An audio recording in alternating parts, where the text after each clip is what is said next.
The three critical stakeholders in a child's life are their teachers, their parents or caregivers, as well as the child care business owner and provider.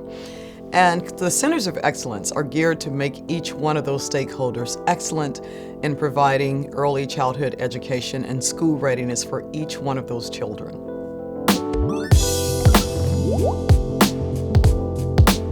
Beginning at birth to 5 with the Centers of Excellence that have a three-legged approach, which are critical for every single stakeholder to get what they need to surround and encapsulate a child so that they are school ready at the end of their 3- and 4-year-old tenure in early child care, is absolutely important to leveling that playing field. When we work with centers, which we potentially lead them to be centers of excellence, generally, we have our introductions with them. We cater to them with our business development team. They work with them first. Then they start working with us, the early childhood specialists, and we come in, we meet with the teachers, build relationships, identify a goal. What type of teacher do you want to be? What are some issues that you're having in your classroom? We meet them where they are and identify how we can best support them in the classroom, whether it's through lesson planning, curriculum. You basically mentor and coach from there, meeting them where they are, coming to the center, depending on your caseload, at least twice a month, and having those virtual or in-person interactions to guide and support the teacher in their working with the children. So the teacher's toolbox is really full and they can feel comfortable in their classroom delivering their curriculum. The teacher retention is there because everybody feels comfortable. They're supported by their directors, and it's then a well-oiled machine, and we branch off into the families because we have a home visitation aspect as well. So we're catering to the child through all of those areas. The home visitation department within Collaborative for Children, we focus on the Parents as Teachers model. Through the Parents as Teachers model, we facilitate personal visits, group connections, connect families within the community to resources. We also provide assessments for families and children. Within the Parents as Teachers model, through our personal visits, we also work on developmental milestones, and we age-appropriate activities that we bring within to the home, and we work on the flexibility of the parents and the children when they're most able to engage with us. I believe that the home visitation department really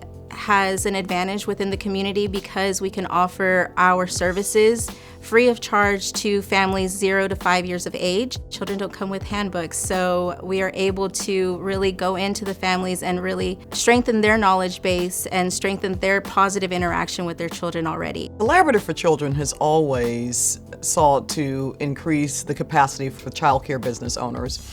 And we created the business development team because we needed a more intentional focus on sustaining the child care business. And COVID, if anything, taught us that that is a very fragile and volatile system, whereas you cannot possibly charge enough for quality and to sustain quality at the rates that parents can typically afford. We created the business development team to provide the business acumen for the child care business owners.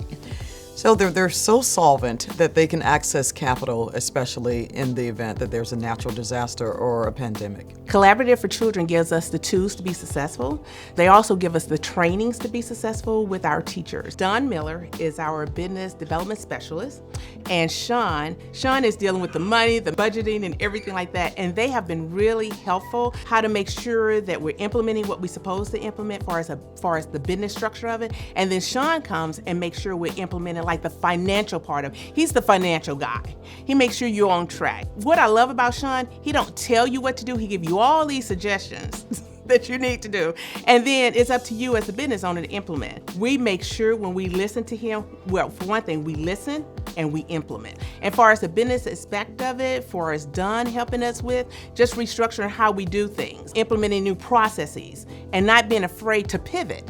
If we're doing something wrong, you have to be able to pivot. That's kind of how it continues to help us. AI is very important in the classroom right now, even though there's significant controversy about technology in the classroom. We do not use technology where screen time is teaching the children, but where children are using the screen time in appropriate doses to make sure that they are able to learn things at their own pace. And artificial intelligence is super critical because while a teacher might have 16 to 20 little ones at 3 and 4 years of age, artificial intelligence can gauge the magnitude of understanding for each child and then probe deeper questions so that they can expound upon their knowledge in that way. We use training and coaching methods to bring this technology into the classroom. We ask the teachers to come in, we train them. What we have going on right now is a Footsteps to Brilliance training, and that app is basically for early reading. That's what we were trying to create here, early readers. And this app goes from pre-K all the way to 3rd grade. So we can use this app in the classroom as well as at home. And the second technology that they're going to be using, which is with the artificial intelligence, that one is called Osmo. And that's how we do these things. We bring the teachers to the trainings, make sure that everybody has full knowledge of what's going on, how to use it, and when to use it in their classrooms, and then they're able to go into the classrooms and actually do it. And we, in turn, come in to support them and ensure that it's being done correctly so that everybody's getting the full benefit of the program. STEAM stands for science, technology, engineering, arts, and mathematics. And so we use these projects to incorporate into these classrooms because we want the children to understand and identify with the problems that we have going on right now, and so that they can start, even in this early age, to begin thinking about, what can I do to resolve this issue? How can I make my world safer or even better or more sustainable for the future? The children benefit from these STEAM-related projects because it's going to tap into their cognitive thinking skills. One thing with our teachers, they're feeling more comfortable with their teaching. We're finding that they're knowing how to communicate better with the students, communicating better as far as engagement with the parents. So all of that goes hand in hand because what we do here, we make sure they can implement at home. So giving us the tools that they need to be successful, that's what we try to do. So many initiatives from the state and the federal government level are upon us to support early childhood education. But oftentimes that's done without the data that's necessary to drive those decisions towards an equitable early childhood education.